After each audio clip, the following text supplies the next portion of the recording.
بسم اللہ الرحمن الرحیم۔ السلام علیکم۔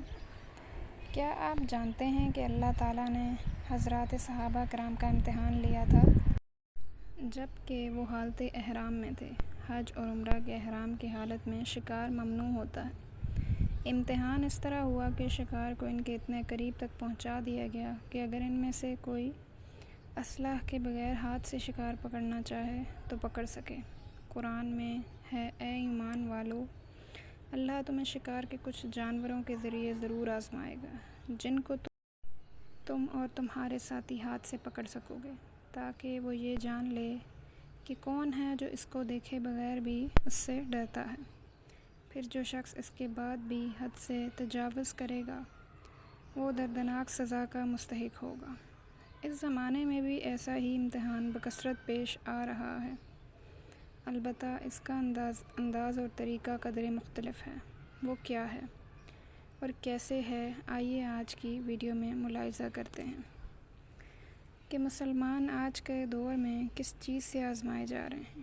آج سے تقریباً 10-20 سال پہلے فحش تصاویر اور ناجائز ویڈیو کلپس وغیرہ کا حصول کافی حد تک دشوار اور مشکل ہوا کرتا تھا، لیکن آج کل موبائل اسکرین یا کمپیوٹر کے بٹن کو ہلکا سا ٹچ کرنے سے یہ سارے مناظر آنکھوں کے سامنے آ جاتے ہیں۔ اللہ ہمیں اس سے بچائے۔ اللہ کے ارشاد کو یاد کیجیے اور غور فرمائیے۔ اللہ تعالیٰ جاننا چاہتا ہے کہ کون کون اللہ تعالیٰ سے غائبانہ ڈرتا ہے۔ تنہائی میں اپنے جسم کی خاموشی اور بے زبانی سے دھوکے میں نہ پڑو، اس لیے کہ ایک دن ان کے بولنے کا بھی وقت آنے والا ہے۔ قرآن میں ہے، آج ہم ان کے منہ پر مہر لگا دیں گے اور ان کے ہاتھ ہم سے بات کریں گے اور ان کے پیر ان کے کرتوت کی گواہی دیں گے۔ اللہ تعالیٰ کے ارشاد کو پھر سے ذہن نشین کر لیجیے، اے ایمان والو، اللہ تمہیں شکار کے کچھ جانوروں کے ذریعے ضرور آزمائے گا جن کو تم تمہارے نیزوں اور ہاتھ سے پکڑ سکو گے، تاکہ وہ یہ جان لے کہ کون ہے جو اسے دیکھے بغیر بھی اس سے ڈرتا ہے۔ پھر جو شخص اس کے بعد بھی حد سے تجاوز کرے وہ دردناک سزا کا مستحق ہوگا۔ خلوت زیادہ خطرناک ہے۔ ایک بزرگ کا ارشاد ہے، جب کوئی آدمی گناہ میں مبتلا ہو، عین اسی وقت ہوا کے زور سے دروازے کا پردہ ہلنے لگے اور اس کے ہلنے سے آدمی یہ سمجھ کر ڈر جائے کہ کوئی آ گیا، تو یہ ڈرنا اس گناہ سے زیادہ بڑا ہے اور وہ جو وہ کر رہا تھا، کیونکہ یہ شخص دیکھنے سے بھی ڈرتا ہے جبکہ اللہ تعالیٰ اس کو یقیناً دیکھ رہے ہیں، پھر بھی خوف نہیں کرتا۔ کوئی شخص تصویر دیکھنے میں مشغول ہو اور دروازے پر کچھ آہٹ محسوس ہو تو اس کی حالت کیا ہوتی ہے؟ کلیجہ منہ کو آ جاتا ہے، سانس رک جاتی ہے اور دل کی دھڑکن تیز ہو جاتی ہے۔ پھر وہ اپنا کمپیوٹر بند کر کے دروازہ کھول کر دیکھتا ہے تو وہاں بلی ہوتی ہے۔ اللہ اس سے بھی زیادہ قریب ہے، اس کا خوف کیوں نہیں؟ آدمی اور اس کی حرکتوں کے درمیان اللہ کے دھیان کی دیوار کے سوا کوئی دوسری چیز حائل نہیں۔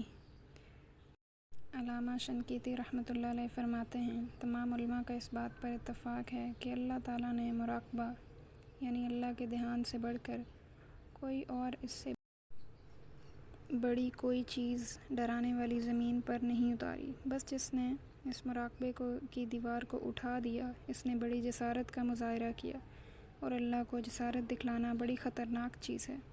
کسی بزرگ کا ارشاد ہے، ظاہر میں اللہ کا دوست اور باطن میں اللہ کا دشمن نہ بنو۔ کہتے ہیں کہ اس زمانے میں پہلے کی نسبت حرام کاموں تک رسائی بہت آسان ہو گئی ہے۔ وہیں ہمیں یہ بھی جان لینا چاہیے کہ اس زمانے میں ترک حرام سے جتنا اللہ کا قرب حاصل ہوگا، اتنا کسی اور چیز سے حاصل نہ ہوگا۔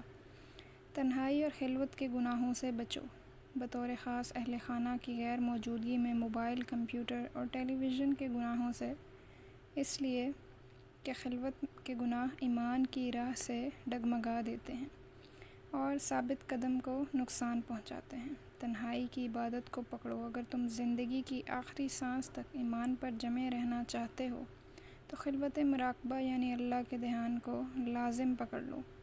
بندہ اپنی خلوت کو جتنا زیادہ پاکیزہ رکھے گا، اللہ تعالیٰ قبر میں اس کی تنہائی کو اسی قدر شاد و باد رکھے گا۔ تاہم معاملہ قیامت کے دن کا تو سنو۔ حضرت ثوبان رضی اللہ تعالیٰ عنہ سے مروی ہے کہ حضور پاک صلی اللہ علیہ وسلم نے ارشاد فرمایا، میں اپنی امت کے کچھ لوگوں کو اچھی طرح جانتا ہوں جو قیامت کے دن مکہ کے پہاڑوں جیسی نیکیاں لے کر آئیں گے، لیکن اللہ تعالیٰ ساری نیکیوں کو رد کر دیں گے۔ حضرت ثوبان رضی اللہ تعالیٰ عنہ نے عرض کیا، اے اللہ کے رسول، ان کے کچھ اوصاف اور علامتیں ہمیں بتلا دیجیے، کہیں ایسا نہ ہو کہ بے خبری میں ہم بھی انہی میں سے ہو جائیں۔ حضور نے فرمایا، سنو، وہ تمہارے بھائی ہوں گے، تمہاری جنس اور نسل کے ہوں گے، وہ تمہاری ہی طرح رات کی نیکیوں کو حاصل کریں گے، لیکن جب اللہ کی حرام کردہ چیزوں کے ساتھ خلوت اور تنہائی کو پائیں گے تو ساری حدود توڑ کر رکھ دیں گے۔ اے اللہ، ہمیں ایسا ڈر عطا فرما جو تیرے اور ہماری نافرمانیوں کے درمیان حائل ہو جائے، اور ہمیں اپنی ذات پر ایسا پختہ یقین عطا فرما جو ہمارے اور دنیاوی مصائب کے درمیان حائل ہو جائے، اور ایسی باتیں، ایسی اطاعت نصیب میں کر دے جو ہمیں جنت میں لے کر جانے کا سبب بنے۔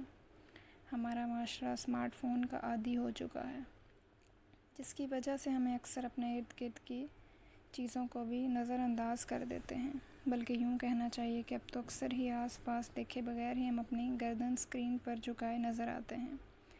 مگر کیا آپ کو معلوم ہے کہ اس طرح آپ کس طرح کی چیزوں سے محروم رہ جاتے ہیں؟ خاموشی کیسی ہوتی ہے؟ اگر آپ کچھ دیر کے لیے اپنی انگلیوں کو چلانا چھوڑ کر قدرتی ماحول کی آواز سننے کی کوشش کریں تو آپ کو پرندوں کی چہچہاہٹ اور اپنے شہر یا گاؤں کی آوازیں سنائی دیں گی، جو کہ بہت خوبصورت ہوتی ہیں۔ ویڈیو پسند آئے تو لائک ضرور کریں۔ مزید ویڈیو کے لیے چینل کو سبسکرائب کریں۔